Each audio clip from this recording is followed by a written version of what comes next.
So what's being said about you and your business right now in the marketplace?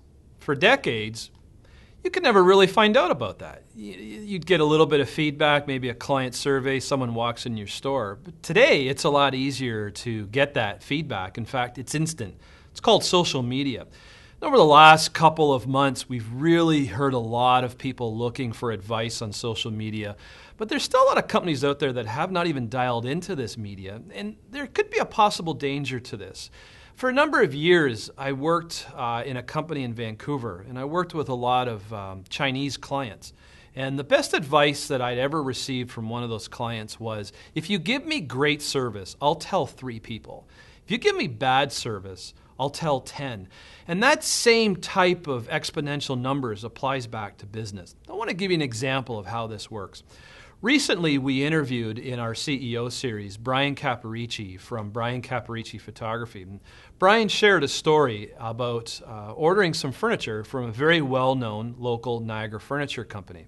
Great people with decades of experience.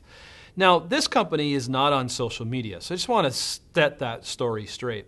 Brian continued to talk about an example of where he originally had amazing service, but unfortunately, a couple of things happened where the furniture was delayed. It was actually delayed 3 times longer than what was actually promised to him.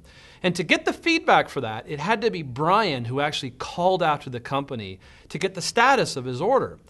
And of course, once his order was finished, Brian was becoming more of a pessimist about this company. He wasn't really sure if he made the right decision. Well, here's the straw that broke the camel's back. The company insisted that it was their policy to charge a $35 delivery fee to his studio in Fonthill. And Brian, of course, being a professional he is, he said, well, let me give you the scenario of what's happened to my order, and I don't think I should be having to pay that charge. Well, the company stuck to their guns and said, it's our policy. Brian got through to the manager of that business, the manager of the business. And the manager said the exact same thing. We can't reverse that $35 charge. Brian continued by saying, are you sure? I do know a lot of people in the business world, a lot of people locally, and I'm really not happy. Are you okay that I'm not happy? Do you know what the response was? Yeah, go knock yourself out. Oh boy, this is where it gets really interesting. You see, Brian, being diplomatic to an extent, decided to share his story on Facebook. Yes, on Facebook. Now, Brian has thousands of friends on Facebook. His Facebook page is very well known in the Niagara community of people who follow him, follow his business, his photography business, what he's doing different. Remember, Brian is a young professional. So what had happened is, as Brian shared his story, you can imagine how many other people chimed in. Some of them chimed in about their previous experience with this same company, almost the same story. Now you see a bit of a trend coming. Now here's the kicker.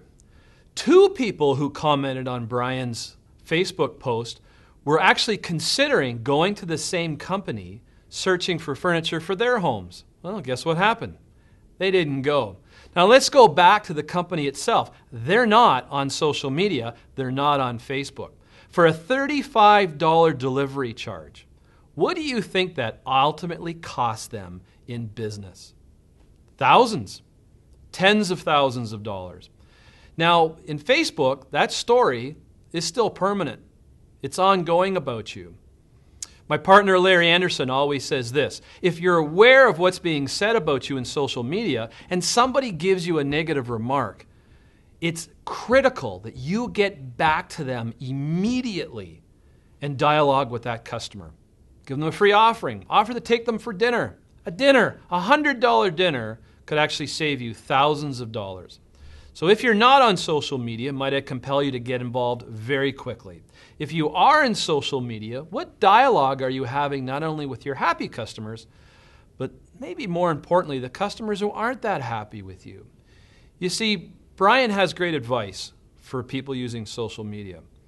Your image in social media is transparent. What you say you do actually has to match what you do. Decades ago, you could get away with maybe not being completely matched. Today, the conversations are instant. I challenge you to be who you say you are in social media and actually live up to what you do. Maybe throw out a couple of those policies you've got. when it comes to customer service.